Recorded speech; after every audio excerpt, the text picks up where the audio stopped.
appreciate the small market like you. I work for Press of Atlantic City. It's a wonderful paper in a smaller place, and I do want to say that for the record that I'm happy to write for it. Just put it out there. So anyway. I'm putting it out there that the Press of Atlantic City is the most wonderful publication I've ever heard of or participated in. I am a big, although a touring artist says AC. We call it AC. We don't call it Atlantic City. So I'm happy to be going back to AC. And, you know, when you play the Borgata or a casino, let me tell you something, the fur flies, Bob. Nothing is off limits, and nobody is safe. And also, I'm trying to think, I think by the time I play there, the new Miley Cyrus documentary will have just aired on MTV mere hours prior to my performance. So I want you to know it's called something like Miley, I Have an Infection, or Miley on My Own, or Miley, I'm Itching. I don't know the title. But the point is, I'm going to be on that like white on rice.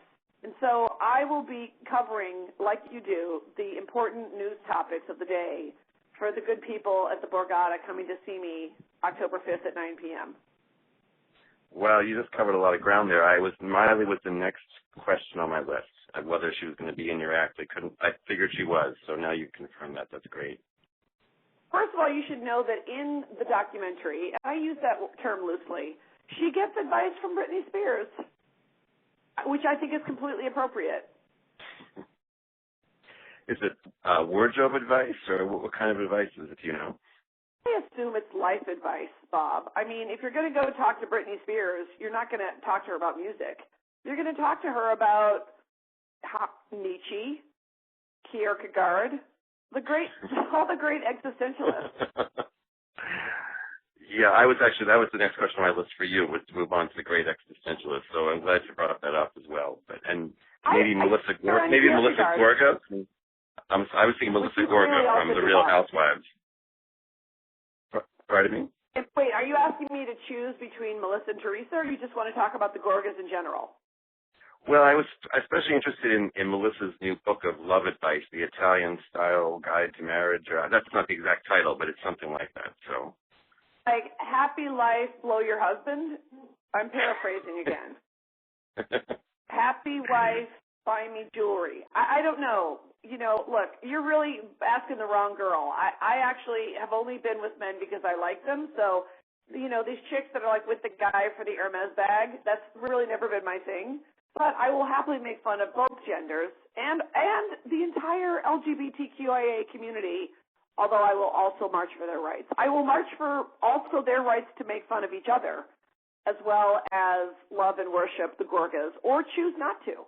It's all about choice. And I think that Melissa Gorga is in a place where she has to choose if she's a serious member of the literati or a very serious singer. Is she tomorrow's Maria Callas, or is she going for a Pulitzer? Wow. Yeah. And you're a best-selling author, New York Times best-selling author, so you know about the serious literati part. Then you could really give her advice about that part. It's actually New York Times #1, but whatever. I don't want to split hairs with you, Bob. I mean, you and I, we're both writers at heart. But yes, I do enjoy when the housewives, of course, when they talk about their books and their music careers. I find it interesting that somebody on The Real Housewives of New Jersey is deciding to be a pop star at 36. And I'm really enjoying the scenes with Johnny Wright, who I know from my old NSYNC Backstreet Boys days. And when I say my old Backstreet Boys days, I mean when I saw the Backstreet Boys in Vegas 2 weeks ago and twerked Kevin Richardson. I'm not expecting you to know who that is. I'm just saying it's important. And the people that come to my show are going to know the name of every member of the Backstreet Boys. I'm also going to tell you, I think I could have fucked Lance Bass when he was straight. There was like a 2-week window where he hadn't really fully committed, and I think I could have had him. When there's so much of this, incredible news out there, how do you decide that someone is right for your act? Like, how do you pick? Because there's so much to choose from these days. There's so many qualifications. Number one, it helps if they don't have a very good sense of humor about themselves. Let's just say, I'm not going to say the word Oprah. I'm going to say, let's say that there was a lady who has a messiah complex whose name rhymes with Bopra. just say, for example, this is purely hypothetical. That would be somebody that I would probably speak openly and candidly about in my act because I find it amusing that she behaves in a way that is comical to me to this day, whether it's on the OWN network or, just walking down the street. So somebody like that is always great to make fun of because they don't really seem to be in on the joke. Barbara Walters hates me, but I don't care. I love her anyway. I might love her more, in fact, because of that. And then you've got of course, your Ryan Seacrest of the world they're kind of untouchable, meaning no matter what I could ever say about them or how much I could ever tease them or talk about them in my act, they're still going to be just fine. And then you have the folks whose behavior, the Anthony Wieners, if you will, whose behavior is really just them walking into my act. So there are certain public figures or celebrities that are upset with me, confront me, and then I will just have to say, look, you flew the door open and walked into my act. So often it is behavior-based. Right. And then there are the people like someone like Cher who you just throw in your act and you immediately get the gays on your side if you mention Cher, right? That's like a gimme. Well, also Cher and Celine Dion have actually expressed to me that they enjoy being in my act, which is a giant milestone for me after years and years of just celebrity hatred thrown my way. It's actually been very gratifying to have people like Cher and Celine Dion. And keep in mind, Celine is going, her husband's 200 years old, so she's got it rough. Her day is harder than yours today, Bob, and I don't care what you're doing. Dion had a more difficult day than you did with that husband. And yet both of them have expressed to me that they actually like being in the act. And Celine said, and I quote, "It makes me feel like I am still hot." Was her Quebecois way of saying relevant. Gotcha. And have you had any run-ins lately with, more of the Oprah category people who, are not amused by you? Any awkward moments you can tell us about? Well, I think I don't, run into Oprah. Although if I was in a room with her, I probably accidentally would. But anyway, I don't really, believe it or not, I don't really run in the same circles as most of these folks. But yes, I run into them casually, sometimes, constantly, and it's always awkward for them. Not for me. I've got ears and eyes wide open. But, I've been nominated for 5 Grammys, so 5 years in a row. They couldn't keep me from going to the Grammys, which is the only way I get to go to award shows. So, if I went to the Emmys 8 years in a row as a nominee and won twice, so they can't keep me out. They tried. They look at that list over and over and make sure my name is on there. But once they see, or if I'm even holding the statue, I'm in the party. And then it's just go time. And so sometimes they scatter like bugs. I'm like a light in Hollywood. I'm like a light that went on in a tenement. And sometimes I see them scattering. But I also actually respect their right to have whatever feeling they want. I don't expect Gwyneth Paltrow to like me. I get it. I get that she finds me annoying. My mother finds me annoying. And I support her financially 100%. I'm glad you brought her up.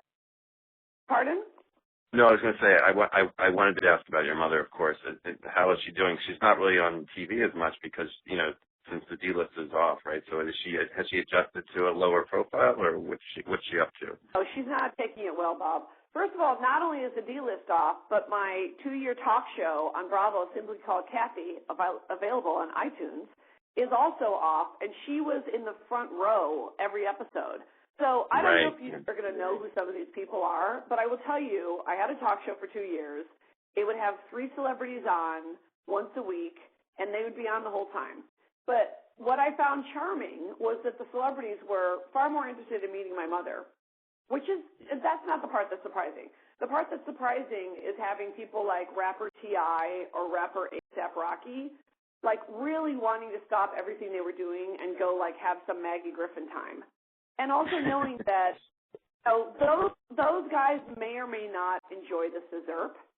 But let me tell you, Maggie Griffin, at 93 years young, has been doing scissor long before Lil Wayne or anyone. I mean, I'm pretty sure my mom has been mixing codeine, cough syrup, Jolly Ranchers, and Fanta for a long time, probably since the 30s. She's ahead of her time, definitely, yeah. My mom's like the Madonna of alcohol, always ahead of the trend. So are you plotting to bring her back to TV along with you too? Anything in the works that you can tell us about? Are you kidding? We did a photo shoot for People magazine yesterday. America loves her. In fact, when all my Australian interviews are about my mom. So, yeah, she is a global treasure. And I did a photo shoot for People magazine yesterday in an article. And, of course, they wanted their Maggie moment. And, yeah, she demands hair and makeup. She's like a Kardashian at this point. She's insufferable. I'm glad the call is not going to end without the word Kardashian being mentioned. That's great. That's important to have them, have that out there. So thank you for doing that. Well, we're both doing our jobs as long as we do that. Well, before we go, I just want to ask whether there's anything else you want to plug. Are you going to be doing the New Year's special with Anderson Cooper, looking farther ahead, anything more immediate? I think you're going to Australia, right? That's coming up this year. Yes, it's Carnegie Hall, it's Sydney Opera House. But this is the thing I'm really proud of, because I saw that you profiled only male comedians, Jon Stewart, Bill Cosby, Bill Maher. Well, good for you, Bob, you sexist pig. Did you know that your Kathy Griffin has shattered the record for the most televised stand-up comedy specials in history of any comedian, male or female, dead or alive? How about that, Bob? I didn't know that. That's great. Well, that's Jon Stewart can't say. You're right. Yep. It's a record breaker, and I think I'm even going to be in the Guinness Book of World Records. How about that? Wow. I know. So I've done more televised stand-up comedy specials than any comedian, and I broke the record of the late, great George Carlin, and I'm ramping up to do my next one, which will be my 20th stand-up comedy special. It'll air on Bravo, and I am taping it in San Antonio on November 24th. And it will air December 17th on Bravo. Wow. Congratulations. 20.